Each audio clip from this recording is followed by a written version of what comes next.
Welkom bij weer een nieuwe aflevering van Uw Dierentuin. En Joet moet er een aap geholpen worden om zijn stut. Dus ik ga er een stukje staart van afhalen. De medewerkers van de horeca krijgen een gastvrijheidstraining. Ja. En Lisa en Thijs gaan op werkbezoek bij Ouwehands Dierenpark, waar ijsbeer Felix klaar zit om naar Leeuwarden te komen. De Highland Open. Atsa! Ja, dat is inderdaad een hele mooie uitspraak. Vind ik zelf echt geweldig typerend voor onze bedrijfsvoering.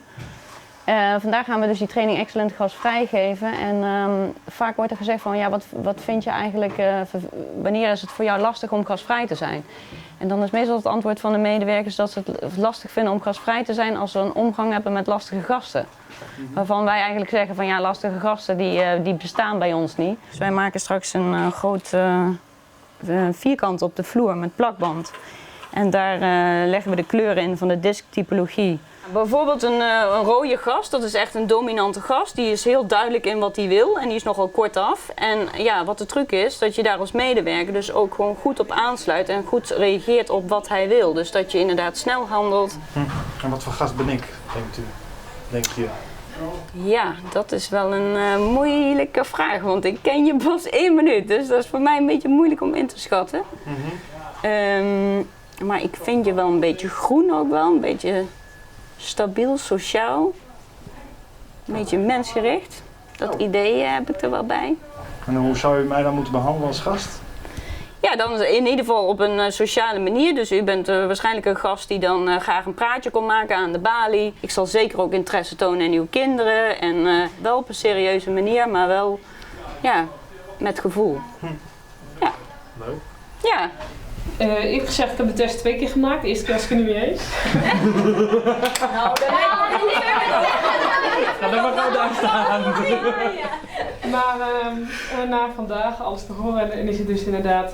Ik denk dat ik zelf meer blauw ben, maar ook wel rood. Dus ik blijf eigenlijk wel hier wel staan, denk ik. Ja, dat mag. En je kunt natuurlijk niet iedereen in een hokje stoppen. Dus het is niet dat we dat proberen te doen. Maar er zitten wel verschillende mensen. En voor ons gaat het meer om de bewustwording. Dat je echt verschillende soorten mensen hebt. Dat je zelf ook bepaalde kwaliteiten, maar ook valkuilen hebt. En ja, dat iedere gast gewoon anders is en dat je daar op een andere manier mee omgaat. Als al het personeel op de kleurenwaaiers zit, dan blijkt het een mooi gebalanceerd team te wezen. En Annemijn had het grootste part van de meesten aan. Dus Annemijn heeft het goed gedaan. Ik heb de helft uit mijn hoor.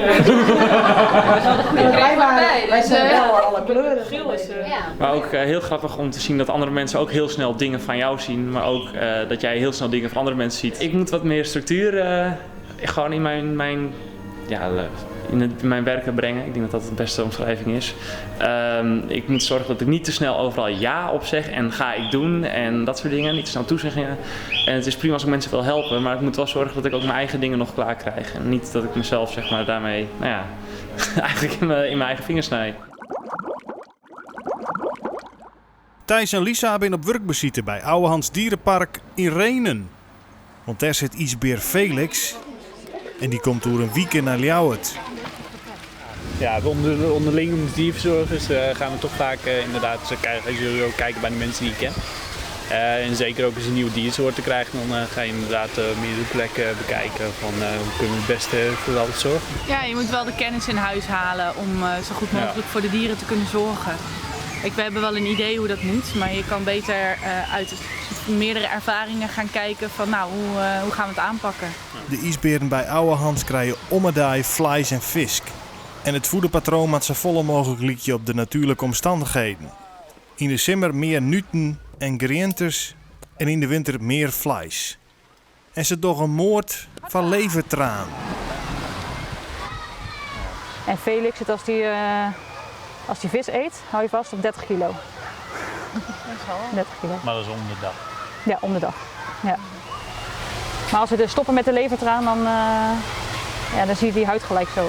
Zo. Kijk! Charmant!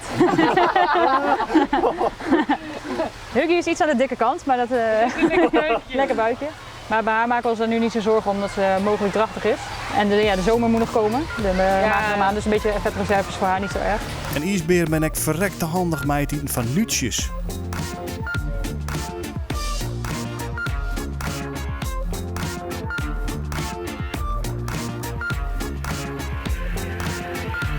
En ze boatje mij alles wat ze vinden in haar verblijf.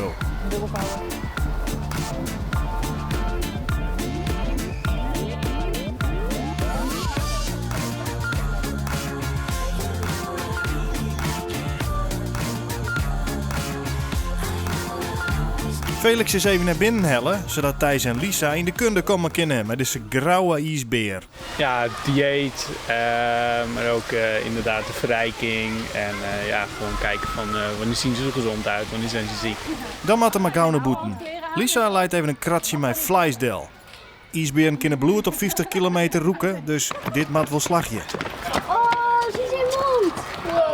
Ja, ik vind het toch wel bijzonder dat je met zo'n gevaarlijk roofdier voor je neus staat en dat je toch zoveel met ze kan bereiken met gewoon vertrouwen. Zelfs gewoon als wij tegen ze praten, dat ze eigenlijk alles begrijpen. En dat ze heel makkelijk zijn in de omgang naar ons toe en naar elkaar. Heel veel respect. Vind ik wel bijzonder. En dan is er een deerskopaapje met stutproblemen. Beste dokter Sjaak is er Joet gelukkig hek. En die maakt het een stut kleer voor de operatie.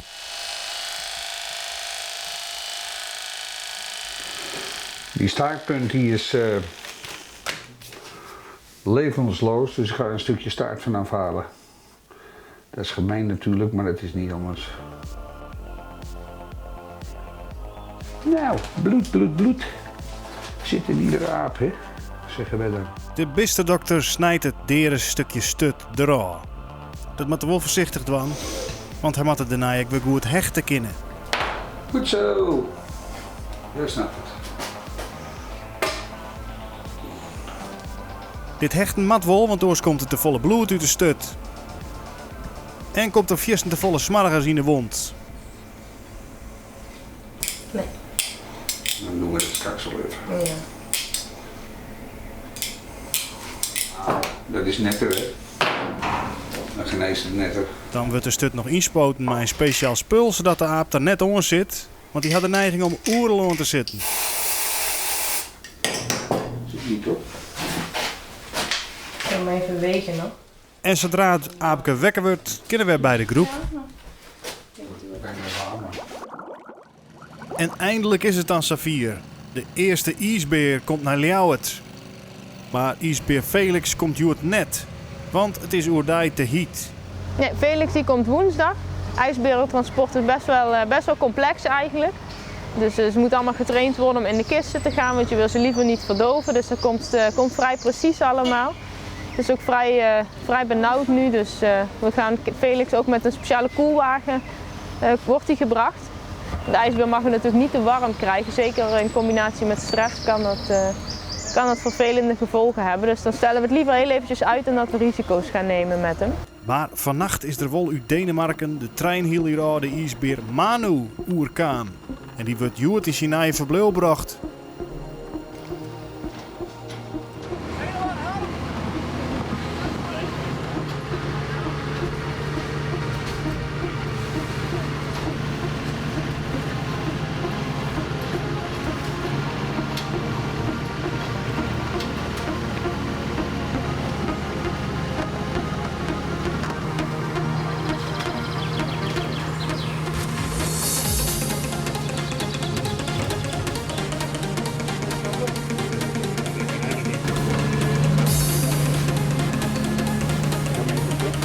En dan gaat het Loek Iepen. Hey, Errol, kom maar. Je bent een zwakke ijsbeer. Kom maar, jongen. Goed zo. Lisa zit mij door de kont aan de telefoon om te vertellen hoe vier de beer het verblijf in is. En dan kan het Loek dicht.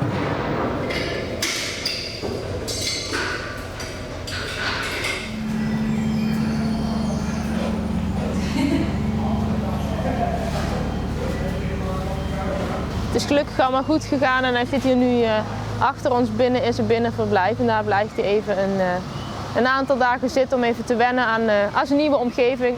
Alles is even nieuw voor hem, dus daar moet hij eventjes aan wennen en dan zal hij naar buiten mogen in zijn buitenverblijf. En op 8 juli gaan we het verblijf openen. En dan hebben we eerst 2 mannetjes ijsberen. En wie weet later in de toekomst dat we misschien een vrouwtje krijgen, zodat we met de ijsberen kunnen gaan fokken. Maar dat weten we op dit moment nog niet. Sjoch, na je weekend weer naar uw dierentuin. Want dan komt ijsbeer Felix met een koelwijn naar Friesland. Heel goed. Oké. Beloonje Pepito en Casper. En Wouter leert hoe het er omgeeft met zeehoenen. Juist. Sjoch, komende snijden op het jelle hoeren naar uw dierentuin.